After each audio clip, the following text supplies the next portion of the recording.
Para pemirsa YouTube, hari ini saya membahas buku yang saya tulis sendiri. Saya Raja Markus Petrus. Saya menulis sebuah buku yang berjudul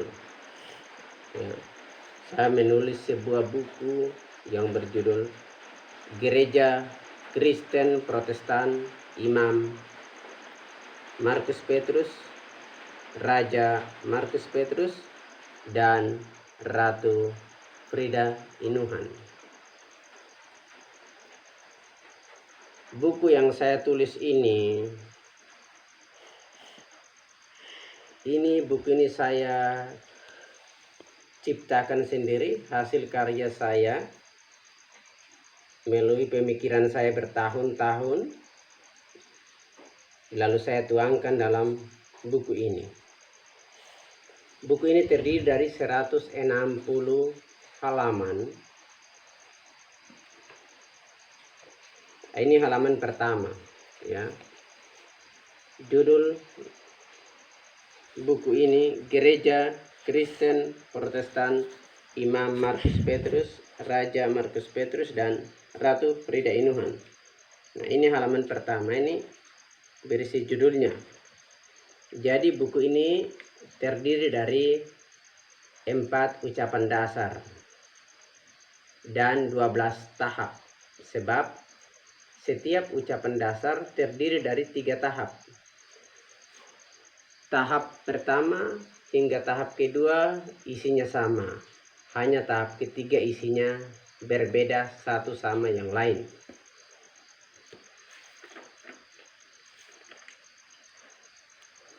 Buku ini khusus buat orang-orang Kristen yang beraliran Protestan. Sebab di buku ini saya menulis ajaran Bapak Reformator Protestan, yakni ajaran Martin Luther tentang pembenaran oleh iman. Kemudian ajaran John Calvin tentang predestinasi.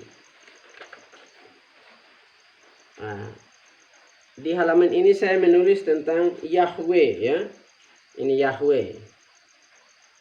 Yahweh ini logonya di sini, ya. Ada huruf Ibraninya Yod He Waw He, ya, yang ada pada logo GPM, logo Gereja Kristen Protestan Maluku. Jadi satu-satunya organisasi di dunia yang memakai logo Yahweh hanya GPM.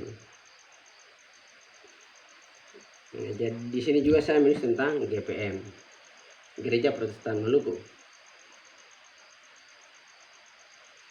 ya, tentang Gereja Protestan Maluku. Nah, di sini juga saya menulis tentang kedatangan Tuhan. Kedatangan Tuhan Yesus HaMashiach. Jadi kedatangan Tuhan Yesus HaMashiach itu ada 2. Yakni kedatangan yang kedua dari Tuhan Yesus HaMashiach itu, kedatangan yang kedua itu Tuhan Yesus HaMashiach hanya ada di angkasa, ada di awan-awan, lalu orang percaya baik yang sudah mati maupun yang masih hidup itu, yang sudah mati dibangkitkan, lalu bersama-sama dengan yang masih hidup itu diangkat menyongsong Tuhan di angkasa. Ya, ini namanya pengangkatan gereja.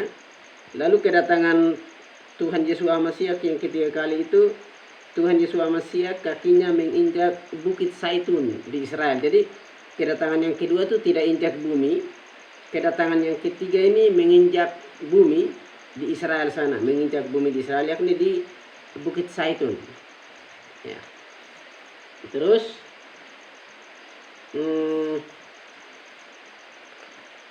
ya,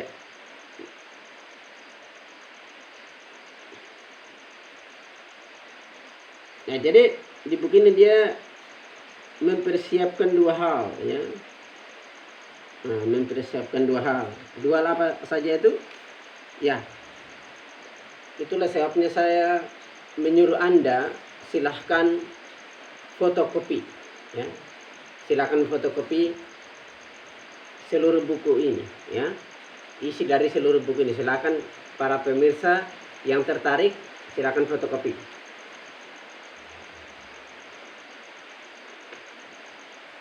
Terus, di sini saya menulis tentang orang-orang yang menerima angka 666 dan juga orang-orang yang menolak angka 666. Ada ciri-cirinya, ya. Bisa Anda tahu setelah Anda membaca buku ini.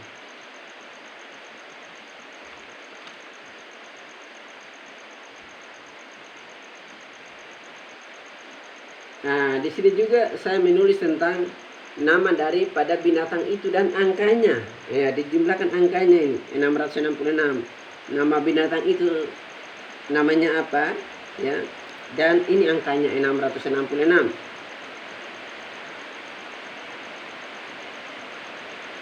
Nah, di sini juga saya menulis tentang penganiayaan gereja, ya. Orang Kristen akan dianiaya. Kemudian, nah ini saya ulang lagi di sini. Saya menulis tentang nama binatang itu dan bilangan namanya, yakni 666 ada di sini.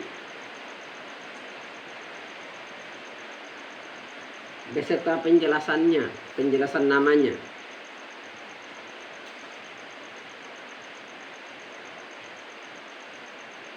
Nah, kemudian ini saya menulis tentang apa yang akan terjadi pada gereja di kemudian hari.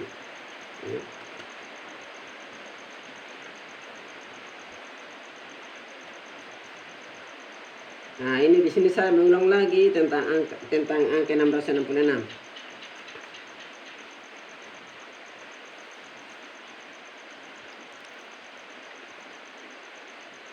Nah, lalu di sini ada ucapan dasar pertama.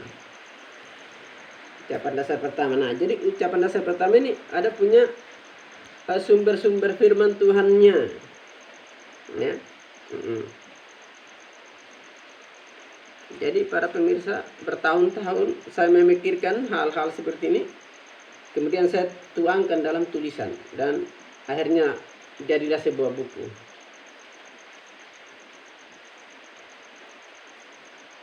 Nah, ini ucapan dasar yang pertama, ya. Ucapan dasar pertama ini seperti saya katakan bahwa 4 ucapan dasar ini, tahap pertama hingga tahap kedua itu semuanya sama bunyinya, sama isinya, ya. Hanya tahap ketiga yang berbeda satu sama yang lain.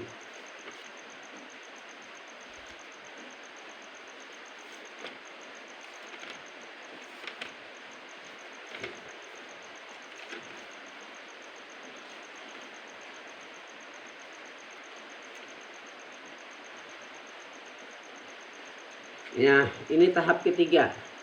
Ya, tahap ketiga ini berisi ya 10 firman. Jadi saya katakan ini praktis. 10 hukum. Jadi buku ini berisi 3 hal. Pertama, berisi teori. Kedua, berisi praktek. Ketiga, berisi pengalaman. Jadi para pemirsa yang fotokopi buku ini, Anda dapat teorinya, saat itu juga Anda praktek, kemudian Anda punya pengalaman nyata, ya. Jadi praktek berasal dari teori, pengalaman berasal dari praktek. Nah, begitu rumusnya. Jadi buku ini bukan hanya berisi teori-teori, ya. Ini tentang 10 hukum Yahweh yang ada pada 2 loh batu, ya, yang ada pada tabut perjanjian,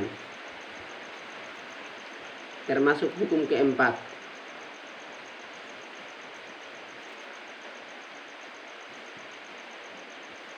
Nah, terus di bagian ini 10 keinginan Anda dikabulkan. Ya. 10 keinginan Anda dikabulkan. Jadi setelah Anda membaca buku ini, apa yang Anda inginkan dikabulkan?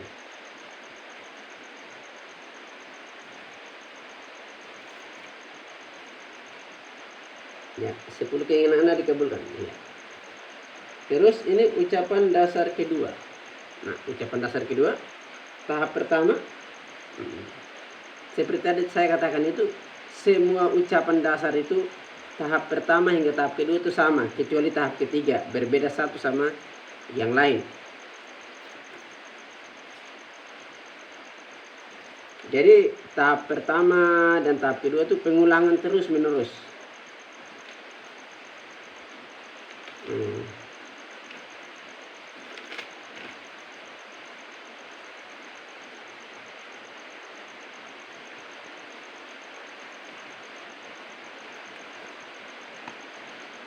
Nah, kemudian di sini saya membahas tentang ketritunggalan ilahi, ya, ajaran tentang ketritunggalan ilahi. Memang ajaran ketritunggalan ilahi ini sangat kacau dalam kekristenan dan sangat membingungkan. Tetapi dengan Anda memfotokopi buku ini, rahasia daripada ketritunggalan ilahi ini tidak membingungkan Anda lagi, ya. Karena semua di sini singkat, padat, jelas.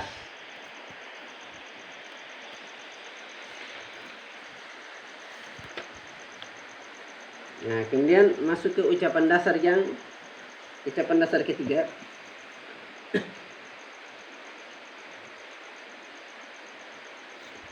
Ucapan dasar ketiga ini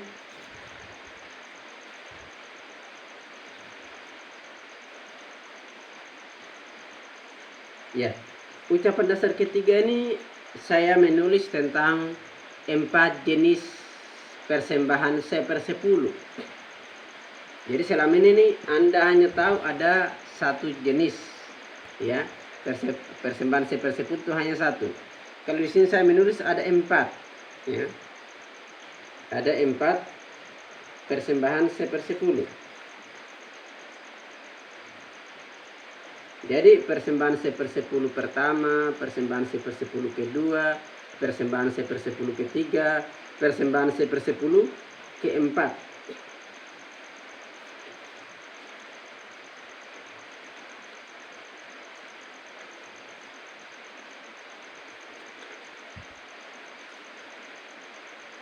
Nah, terus saya menulis di sini jumlah jemaat. Ya, jumlah jemaat. Di sini saya menulis tentang 144.000.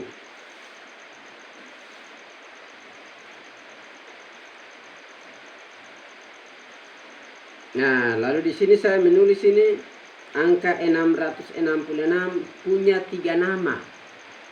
Punya 3 nama. Apa saja nama-nama itu? Ya, silahkan Anda fotokopi buku ini. Isi buku ini baru Anda tahu.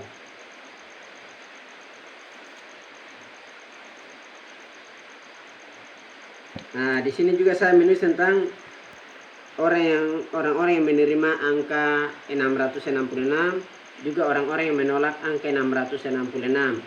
Ada ciri-cirinya, ada tanda-tandanya untuk para pemirsa tahu.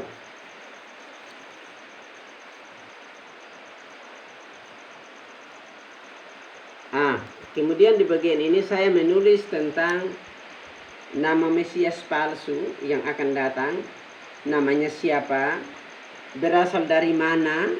Ada asal usulnya Mesias palsu ini, ya, ada asal usulnya.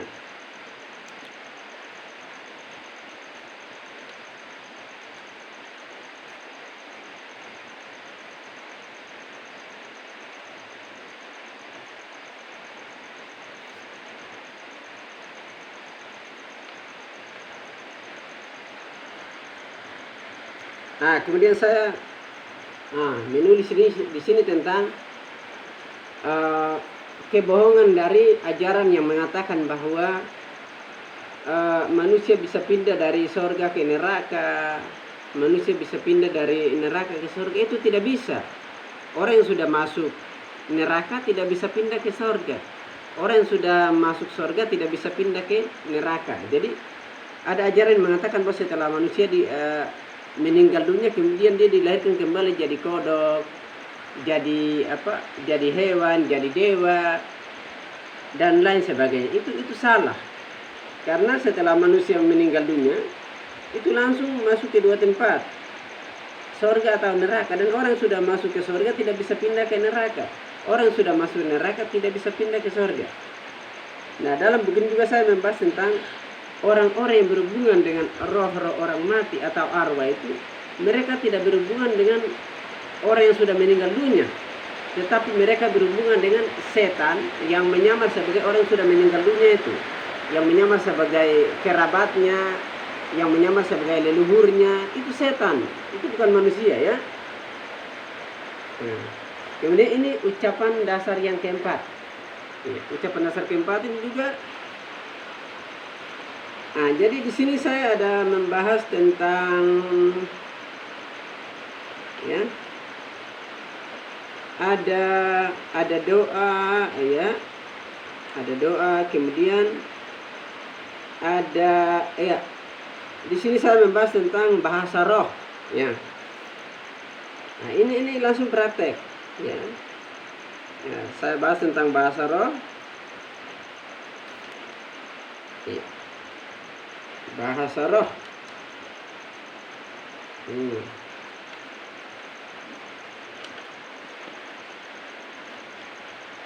Ya. Saya bahas tentang bahasa roh. Saya juga membahas tentang baptisan kudus. Saya juga membahas tentang perjamuan kudus dan juga baptisan kudus. Ya.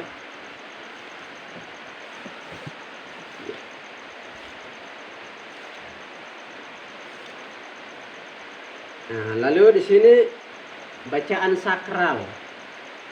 Ya, bacaan sakral.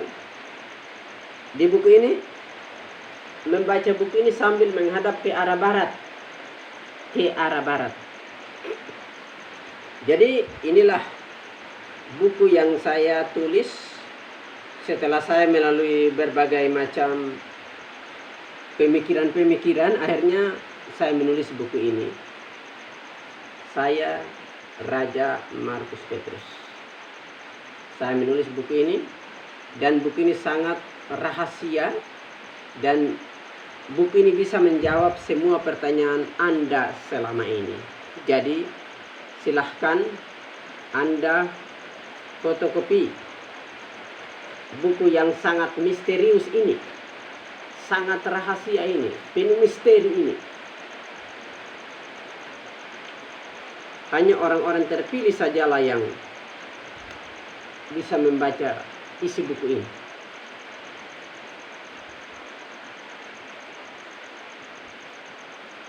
Cukup dulu sampai di sini. Sekian dan terima kasih. Salam.